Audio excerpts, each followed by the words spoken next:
அனைத்து முகநூல் நல்லுள்ளங்களுக்கும் வணக்கம். இன்றைய முக்கிய செய்தியாக, அதுவும் சங்கிகளை கதற வைக்கும் செய்தியாக, சங்கி கூட்டத்தை ஓட ஓட விரட்டும் செய்தியாக, எரிதடி மாலா என்பதைப் போல இன்றைய தமிழக முதல்வர் மு.க.ஸ்டாலின் அவர்களின் அறிவிப்பு அவர்களை மிகவும் நோகச் செய்திருக்கிறது.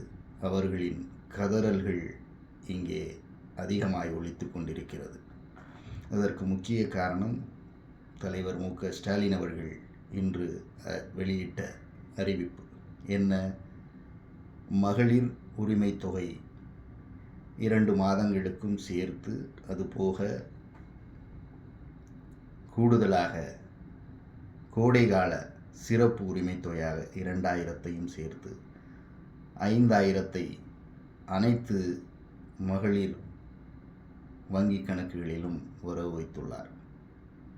இதற்கு பின்னர் மிகப்பெரிய சதி இருக்கிறது. என்ன என்றால், தேர்தலை காரணம் காட்டி சங்கி கூட்டம் ஒரு வழக்கை தொடர்ந்து உச்சநீதிமன்றத்தின் மூலமாக தேர்தல் காலங்களில் அரசின் எந்த ஒரு நலத்திட்டங்களும் செயல்படுத்த முடியாது என்பதைப் போல ஒரு மாய பிம்பத்தை உருவாக்கி, சிறப்பு நிதியை, உரிமை தொகையை நிறுத்திவிடலாம் என்று கனவு கண்டு அவர்கள் செயல்பட்டிருந்ததை நமது தலைவர் முன்கூட்டியே அறிந்து வெகு சிறப்பாக இந்த மகளிர் உரிமை தொகையை, கோடைகால சிறப்பு நிதியையும் சேர்த்து 5000ஐ வழங்கியிருக்கிறார். இந்திய வரலாற்றிலேயே ஒரு முதல்வர் தன்னுடைய அடுத்த வெற்றியில் செயல்படுத்தப் போகும் நலத்திட்டங்களை முன்னரே செயல்படுத்தியிருப்பது. ஏனென்றால் 2026இல் திமுகவினுடைய தேர்தல் அறிக்கை 2000 சேர்த்து வழங்கப்படும் உரிமை தொகை என்று. அதற்கு முன்னோட்டமாக இன்று கோடைகால வைப்பு நிதியாக, சிறப்பு நிதியாக உரிமை தொகை 2000ஐ சேர்த்து 3 மாதங்களுக்கும் 3000ஐயும் சேர்த்து 5000ஆக வழங்கியிருக்கிறார். இந்த செயல்பாட்டின் மூலம் அடிமை கூட்டமும் சங்கி கூட்டமும் கதறிக்கொண்டிருக்கிறது. இதில் நாங்கள் எல்லாம்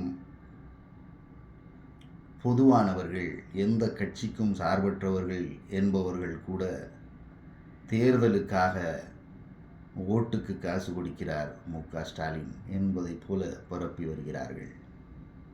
ஆனால் இது பாசிச சங்கி கூட்டத்தின் சதி முறியடிப்பு.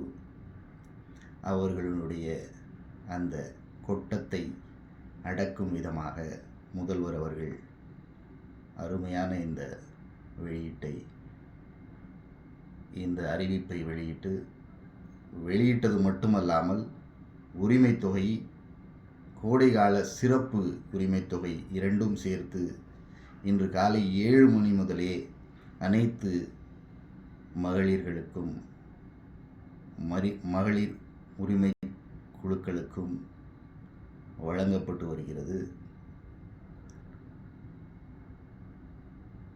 எல்லா மகளிருக்கும் இந்நேரம் அந்த உரிமை தொகை வங்கி கணக்குகளில் வந்து சேர்ந்திருக்கும். ஸோ மகிழ்ச்சியாக நாம் இந்த தேர்தல் திருவிழாவை கொண்டாடுவோம். உதயசூரியனுக்கு மட்டுமே வாக்களித்து, உதயசூரியனுக்கும், உதயசூரியன் திமுகவிற்கும், திமுக சார்ந்த கூட்டணி கட்சிகளுக்கும் அவர்களது சின்னத்தில் வாக்களித்து 200ஐ வெல்வோம், வரலாறு படைப்போம் என்று சொல்லி தமிழ் அவையோருக்கு நன்றி கூறி விடைபெறுகிறேன். நன்றி, வணக்கம்.